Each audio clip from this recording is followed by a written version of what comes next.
Examination and treatment considerations for cervical myelopathy.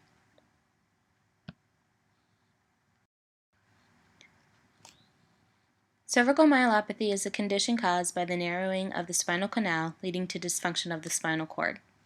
The compression of the spinal cord disrupts normal transmission of neural signals, and this condition can affect both the upper and lower extremities. Cervical myelopathy may be caused by many different disorders, causing each patient to present differently. The following list includes the most primary sources, with spondylosis and congenital stenosis being the most commonly seen in clinic.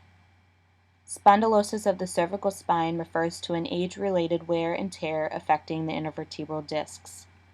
As the discs shrink, osteoarthritis develops, including bone spur formation. Individuals with congenital stenosis are either born with a more narrow spinal canal or are susceptible to the development of its narrowing early in life. This disorder is present at birth but may not cause symptoms until adulthood. The earlier congenital stenosis is identified, the better prognosis it is for the patient. Other causes of cervical myelopathy include intervertebral disc herniation, autoimmune or inflammatory disorders such as rheumatoid arthritis, and viral processes. Cervical myelopathy is quite common in the later years of life, with up to 90% of individuals older than 70 showing radiographic evidence. However, not all individuals with radiographic evidence will present the same, and some will not show any signs or symptoms at all. 13% of men and 5% of women in their 40s are affected by cervical myelopathy, which supports the trend that it tends to present earlier in men than in women. When cervical myelopathy is diagnosed in the third or fourth decade of life, congenital stenosis is likely to be the cause. A thorough and in-depth patient history collected during a subjective examination and physical examination results are combined with imaging for a proper diagnosis of cervical myelopathy. MRI is the gold standard for diagnosis as it identifies any cord compression that may be present and has been a key tool in the recent years in diagnosing the condition early. The earlier cervical myelopathy is identified, the better the prognosis, as interventions can then begin to prevent further disruptions of the cord. The advantages of MRI are that it involves no radiation and gives excellent imaging of the discs and nerves, including intrinsic changes in the cord and nerve roots.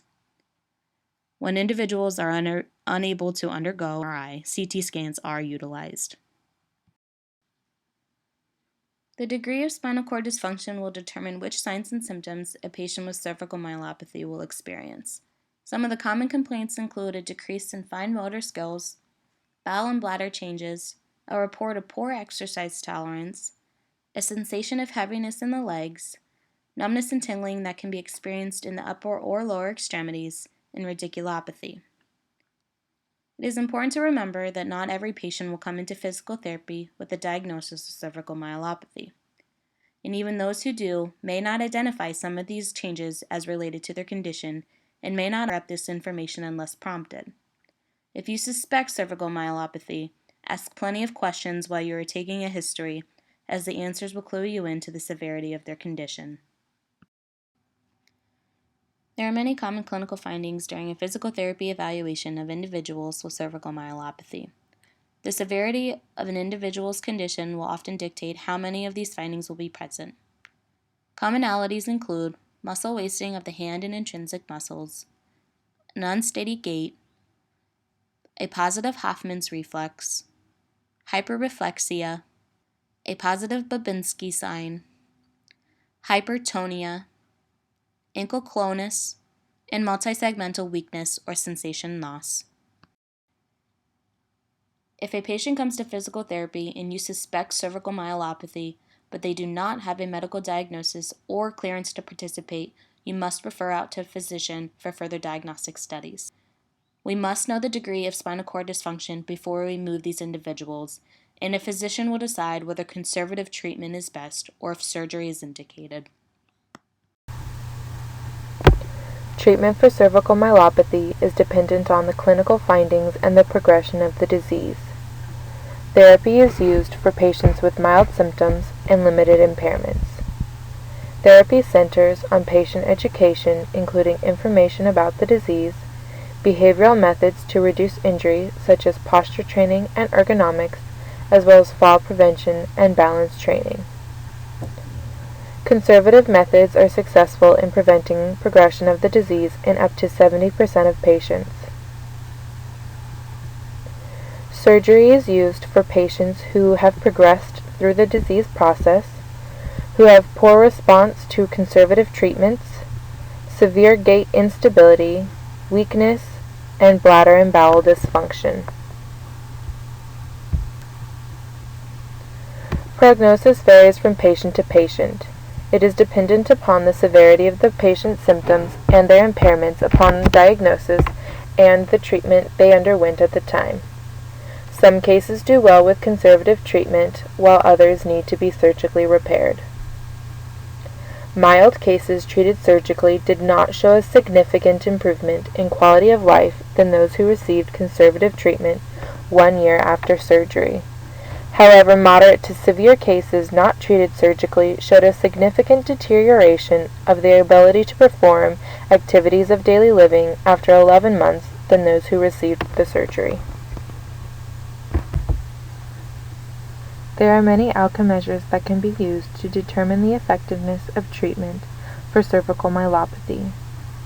One of the most notable is the Modified Japanese Orthopedic Association scale. This scale is a Europeanized version of the Japanese Orthopedic Association scale, and it removed culturally focused functional tasks the original included. This scale takes into account upper extremity function, lower extremity function, sensory information, and bladder function. The Neuric Grading Scale is another outcome measure used, and it takes into account ambulation and the ability to return to work. The grades range from 0 to 5, with 0 showing no impairments and employment possible, to 5 where gait is only possible with assistance, the patient is bed or chair bound, and it is impossible for them to return to work. The Neck Disability Index can also be used. It is modified from the OSTRI Low Back Pain Disability Index and takes into account pain, personal care, lifting, reading, headaches, concentration, work, driving, sleeping, and recreational tasks.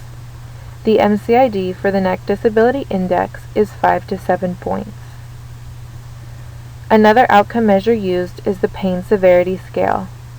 This scale measures a subjective intensity of pain as reported by the patient. The Pain Severity Scale's MCID is 1.8 points, or 36%.